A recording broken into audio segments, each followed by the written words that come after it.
sort of started off with Christian Hackenberg, right? Penn State. We go a little Blake Bortles, we go Mitch Trubisky, we go Nick, and everybody has always had the same question. What would Allen Robinson, with perhaps the greatest catch radius in the history of God's green earth, the guy can catch it 8 feet behind him or 18 feet over his head or 18 feet in front of him, what would the great Allen Robinson do if he were to play with A-Rod or one of those kind of guys? Man, I'll say this. I think that, especially for myself, something that I really factor into the offseason and preparing for every year is, not really worrying about who is throwing me the ball and things like that, just really focusing on getting better each and every year. I think that after my second year in the league, my third year was probably the only year that somebody could say that I didn't have a better year than the year I had prior, and I really took that to heart and I really looked at everything, For myself, it was a tough year that year, with some of the things that were going on, quarterback situation. Same thing with we fired our GM, fired our head coach, So when I take my approach into the offseason, I take a kind of, when I go into that mode of training, I really want to foolproof my game, and I do that and I say that because for myself, man, things like that you can't control, and it's so hard to be able to control without possibly, having so many other butterfly effect, factors, as far as if I play here, then, certain situations on obviously, possible financial regards, like Richard was saying earlier, where you live at. There's so many things that you can't control, So for myself, I really just try to focus on controlling what I can, and I've been able to do that my entire career, So I never really focus on, I don't really care too much about, who's throwing the ball. As crazy as that may sound as a receiver, I'm not chasing anything yet. I'm saying I'm going out here being the best player that I could be, and trying to impact the teams that I'm on, impact the players, impact the coaches, and things like that. Because like I said before, man, as a player, you can kind of factor those into different decisions. But at the end of the day, man, it's a league where dudes get hurt, players get traded, it's a lot of things, So you have to factor in, the totality of everything rather than just who's throwing me the ball. Because as we saw, I actually knew somebody personally who went to go play with the Colts, and then Andrew Luck retired that preseason, and that was a decision that he solely made to really go play with Andrew Luck, So, I mean, it's a lot of different things that you can kind of factor in. But for myself, the biggest thing is that, man, when I go into that training mode in the offseason, I really, after my second year, I've really foolproof my game. So I don't care who's throwing the ball. I don't care who's calling the plays. Like I'm out here, I'm in that mode where I'm trying to continue to get better and impact everybody around me on the offensive side of the ball. Yeah, I think you need to hire Richard as your agent, though. I think let Richard worry about all those things, will you? Let's let Richard focus in on that. Right.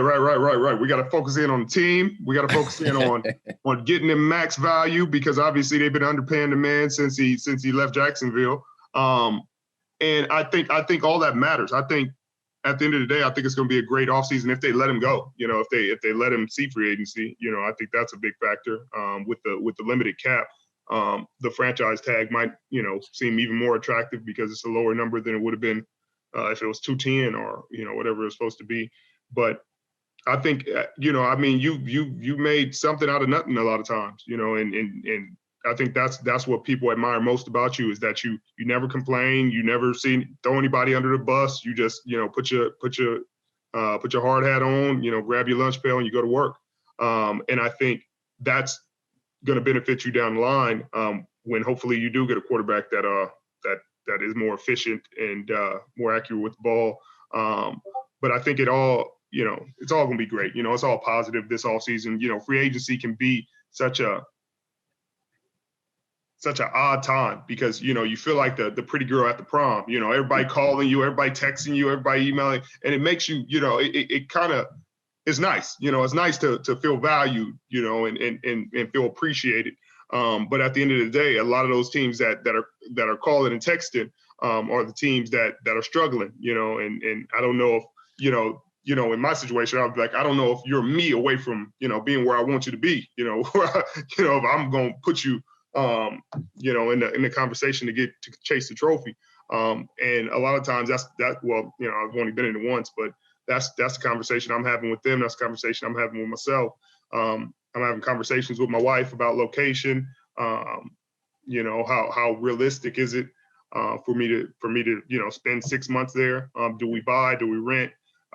You know, what's the state income tax? What's all the ramifications, you know, going into it that I got to deal with? You know, hey, are they practicing, even practice schedule? You know what I mean? Like, are y'all practicing three hours a day?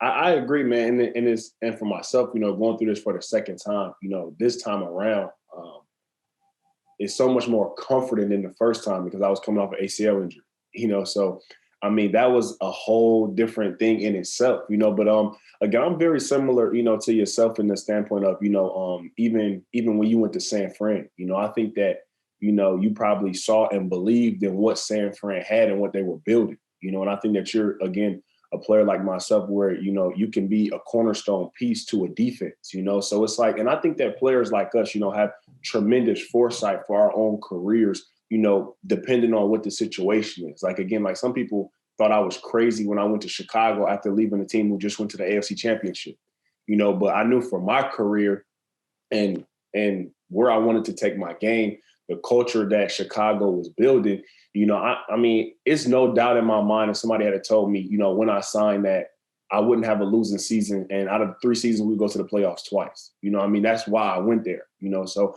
again, definitely factor in all those things, you know. But I think the toughest thing about this league, rather than some other leagues, is that, you know, you can't guarantee winning. Like, that's something in this league that's so different than any other of the leagues, is that you can try to put yourself in the best possible situation. But in this league, guarantee the aspect of winning is so far from one single player's control or something that you may see in the spring rather than when he gets to February. And I think that's a lot of things that people from the outside don't really factor in. It's like, well, you know, you can go here, you can win. But it's like, man, people get hurt, things happen. It's so tough to guarantee winning in this league. So again, for myself, I really look at it, you know, as far as, again, how can I impact, you know, the players around me, you know, the talent of the players around me, the culture, you know, those are the things that I truly find, you know, that a lot of winning teams have, and a lot of things that the winning teams value is, you know, the culture, the players, you know, how is the communication between everybody, because that's ultimately what kind of sets up the standard for winning. Well, I'll just say this: the prettiest girl at the prom always has a crown on her head at the end of the night. So let's try and put a crown on the head of Allen Robinson here and find out exactly where might be sort of the best situation. Allen, let's start with the basics of this thing, because you have the full Monty in front of you, right? I mean, you could sign a long-term contract. You could be tagged for, I think it's about $16.5 million, something like that. You could be signed and traded to another team. Have you gotten any sort of feel? The last thing I read on you where a contract talk was happening was in September. Has there been anything that's happened since then? There hasn't, you know, and again, I mean, now I'm not sure as far as the other side, you know, how that is being communicated, whatever the case may be. But from my terms, you know, that hasn't happened. And again, for myself, you know, I think that, you know, going into my 8th season, I'm really ready to, you know, see and really indulge in the next chapter of my career, you know, whether that be in Chicago or whether that be somewhere else. You know, my thing is, you know, I'm a guy who, when I step into a situation, obviously guys will want to sign a longer term deal, you know, even for myself as a player, you know, I'm one of those guys where obviously things take some time and stuff like that. So stepping into a situation, I want to be in a situation where, you know, I feel like whatever it is, you know, I have the time, I had the ability to be able to help build that, to, you know, to be able to win, you know. So again, for myself, you know, we haven't had contract talks. And again, I mean, I'm not, because I had spoke to somebody, you know, a couple of weeks ago, and there was a whole story that came out. And I mean, I'm not begging anybody to pay me. You know, like, that's not where I'm at. You know, I know what I bring to the game. I know what I can do. You know, so again, I'm not begging. You know, I'm not asking. Whatever happens may happen. And at the end of the day, it's a business. You know, and as you go through this thing a couple of times, you know, you understand that on both sides. On the player side, it's a business. You know, based on them and what they're factoring into their career. And I understand on the other side, it's the same way. You know, so again, I mean, whatever happens with that, you know, happens. But whatever the next chapter is for me, I'm definitely excited and looking forward to it. My question is, like, what exactly, obviously this is the second time around we talked about, how comfortable it is this time. You're not coming off of major surgery, a great season. What exactly are you looking for from an organization? Because, unlike last time, I'm sure you feel that, you got more power, you got more, say so in this decision. So is it a cultural fit? Is it offensive coordinator? Is it just overall team? What you looking for most?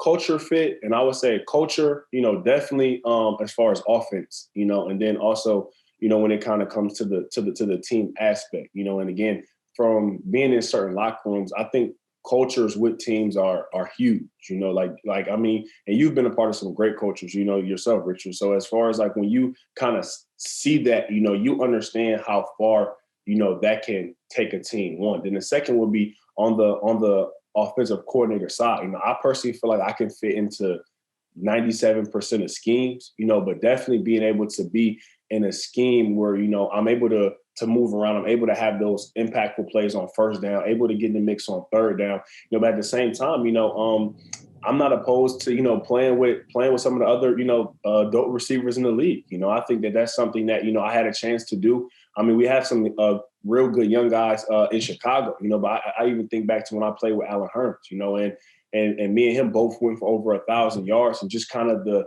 energy that we had to compete to make each other better on a week in, week out basis. And, that definitely was exciting too. No, I was just going to ask a quick question. What happens if you get tagged? In other words, you can't get a contract. And we've seen Deshaun Watson. We've even seen Russell Wilson now, guys who have signed mega long-term contracts, pushing back, wanting trades. Now, this is sort of the halfway house of that, right? When you get tagged, it's a 1-year deal. You're sort of forced into it. Would you take that? That's a tough situation, man, because it's, for myself, I think that I'm, definitely deserving of a long-term deal, not only as a player, but as a person who is involved in the culture. I'm a person who I feel like I've helped build Chicago's culture. And I think wherever, whether it be Chicago or somewhere else, wherever my next stop would be, I think that I would be a contributing factor to that culture, and again, for myself is, that's a significant value, and when you talk about, a 1-year deal or whatever the case may be, something that you're kind of forced into as a player, when you're coming off of 3,000 yards in 3 seasons, when you help take a team to the playoffs 2 out of 3 years, it's like you do feel deserving of the long term, no matter where that would be. I think that's what kind of makes the franchise tag so tough. It's not the fact that, I think I can get a long-term deal probably in 31 other teams, now depending on how that may look, depending on teams' caps and the players that they have and stuff like that. But as a player,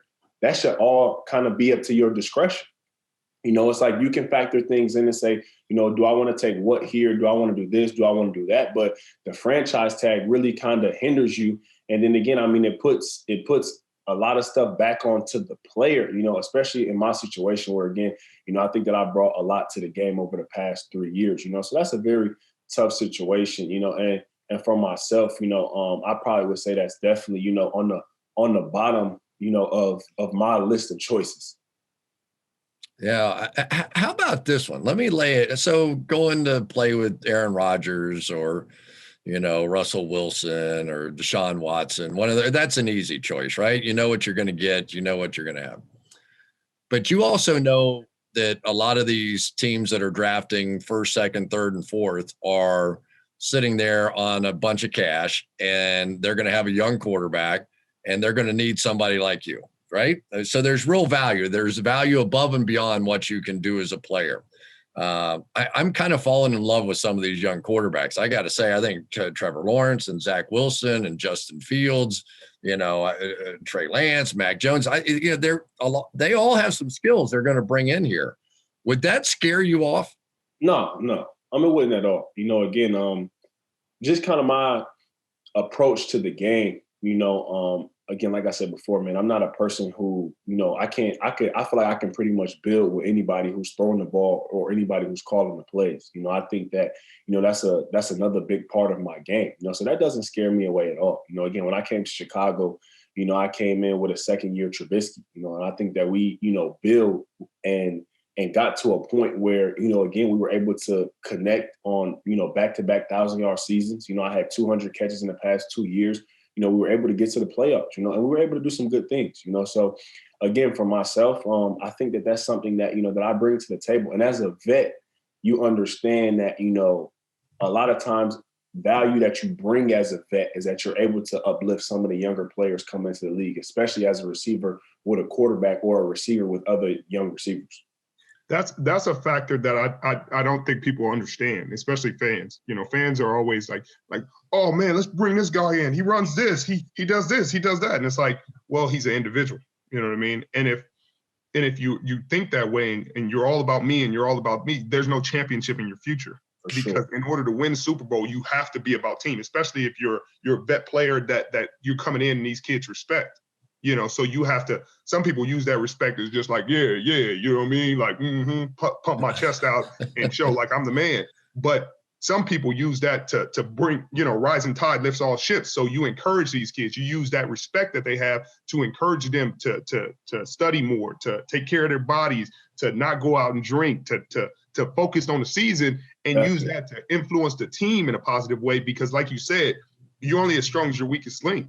And so every culture and every team that I've been a part of, I always focus on that. Like it takes more time, it takes more energy, it stresses you out, it puts you under the 8 ball a lot of times because you're sitting there, calling kids all the time, going to their houses, sitting in the locker room, talking to them checking in on everybody, in person, having conversations with guys.